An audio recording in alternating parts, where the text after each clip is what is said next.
যোৱাকালি পৰহিৰ পৰা কোনোবাই লিখি আছিলে যে মৰমিতা মিত্ৰক সঞ্জীৱ নাৰায়ণে লৈ আহিছে অথচ মৰমিতা মিত্ৰৰ লগত আমাৰ চিনাকি যোৱা বছৰে হৈছে আৰু মৰমিতা মিত্ৰই অসমত 4 বছৰৰ পৰাই গান গাই আছে আমি কিন্তু যোৱা বছৰহে চিনাকি হৈছো মৰমিতা মিত্ৰৰ লগত গতিকে হেখিনি কথা মই ক্লেৰিফাই কৰি দিব বিচাৰিছো যিবোৰ মানুহে লিখি আছে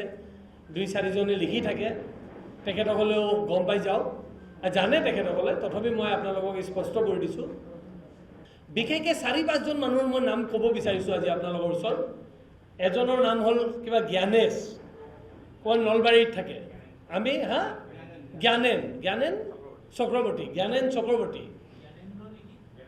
নাজানো আৰু জ্ঞানেন্দ্ৰ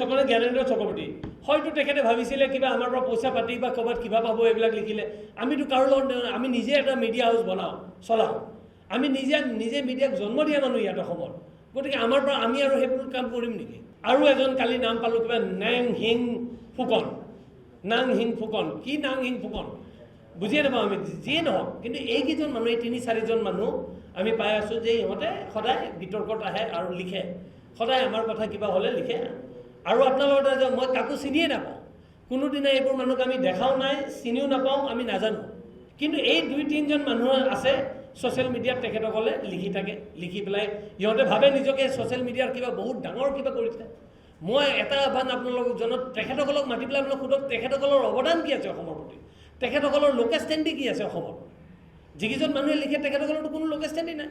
এতিয়া মানুহে ক'ব যে নহয় আপুনি কিয় আজি কৈ আছে তেখেতসকলৰ কথা যিহেতু আমি জানোৱে লোকেল ষ্টেণ্ডি নাই আজি মই ক'বলৈ বাধ্য হ'লোঁ কাৰণ এটা ভিডিঅ' বনাই দিলে এজনী ছোৱালী মোৰ ছোৱালীতকৈও সৰু তাইৰ লগত এটা AI দি পেলাই ভিডিঅ' বনাই দিলে আমি চবে বুজি পাওঁ বাৰু আজিকালি AI ভিডিঅ' কি হয় টাউনৰ মানুহ গাঁৱতো মানুহে বুজি নাপায় যে AI হয় নে কি হয় কালিতো মই বনাই দিব পাৰোঁ কাৰণ যিকোনো মানুহ ইয়াত থকা চবৰে মই ভিডিঅ' বনাই দিব পাৰোঁ সেনেকুৱা হয় নেকি মই আজি আপোনালোকৰ দ্বাৰা আৰু এটা আহ্বান জনাইছোঁ মই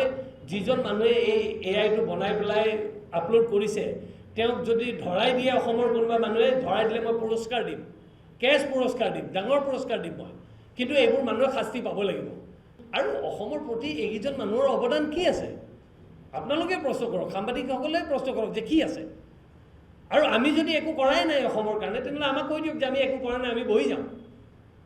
8,500 কৰ্মচাৰীক লৈ পেলাই যদি মই অসমত চলাই আছোঁ মইতো আৰু একো নকৰা কৰি বহি থকা নাই কিবাটো কাম কৰি আছোঁ আৰু সকলোৱে দেখা পাইছে যে ক'ৰ পৰা আৰম্ভ কৰিছিলোঁ আৰু আজি আমি ক'ত বহি আছোঁ গতিকে মোৰ চেপ্টাৰটো কোনো লুকা চুৰি বা হেৰি নহয় যি আছে একদম অ'পেন কিতাপ অসমৰ মানুহে চবেই জানে মোৰ কিতাপত কি লিখা আছে কেনেকুৱা হ'ল কি হ'ল দ্বিতীয় কথা তেখেতসকলে কয় যে আমি প্ৰমোট কৰি আছোঁ আমি কাকো প্ৰমোট কৰিবলৈ নাযাওঁ আমি মৰমিতা মিত্ৰক যদি মানুহে ভাবে প্ৰমোট কৰিছোঁ আমি সকলো শিল্পীক আজি নহয় সদায় প্ৰমোট কৰি আহিছোঁ যিকোনো শিল্পীক সদায় সহায় কৰি আহিছে সদায় প্ৰমোট কৰি আহিছে কাৰো বেয়া কেতিয়াও চিন্তা কৰা নাই আৰু যোনে যেনেকৈ যেতিয়াই বিচাৰে আমাক সহায় আমি সদায় সহায় কৰি আহিছোঁ আজি অত্যন্ত দুখেৰে ক'ব লাগে এটা কোনোবাই AI দি ভিডিঅ' বনালে AI দি ভিডিঅ' বনাই পেলাই আপলোড কৰিছে মৰমিতা মিত্ৰ আৰু মোৰ লগত আৰু তাৰে মই এয়া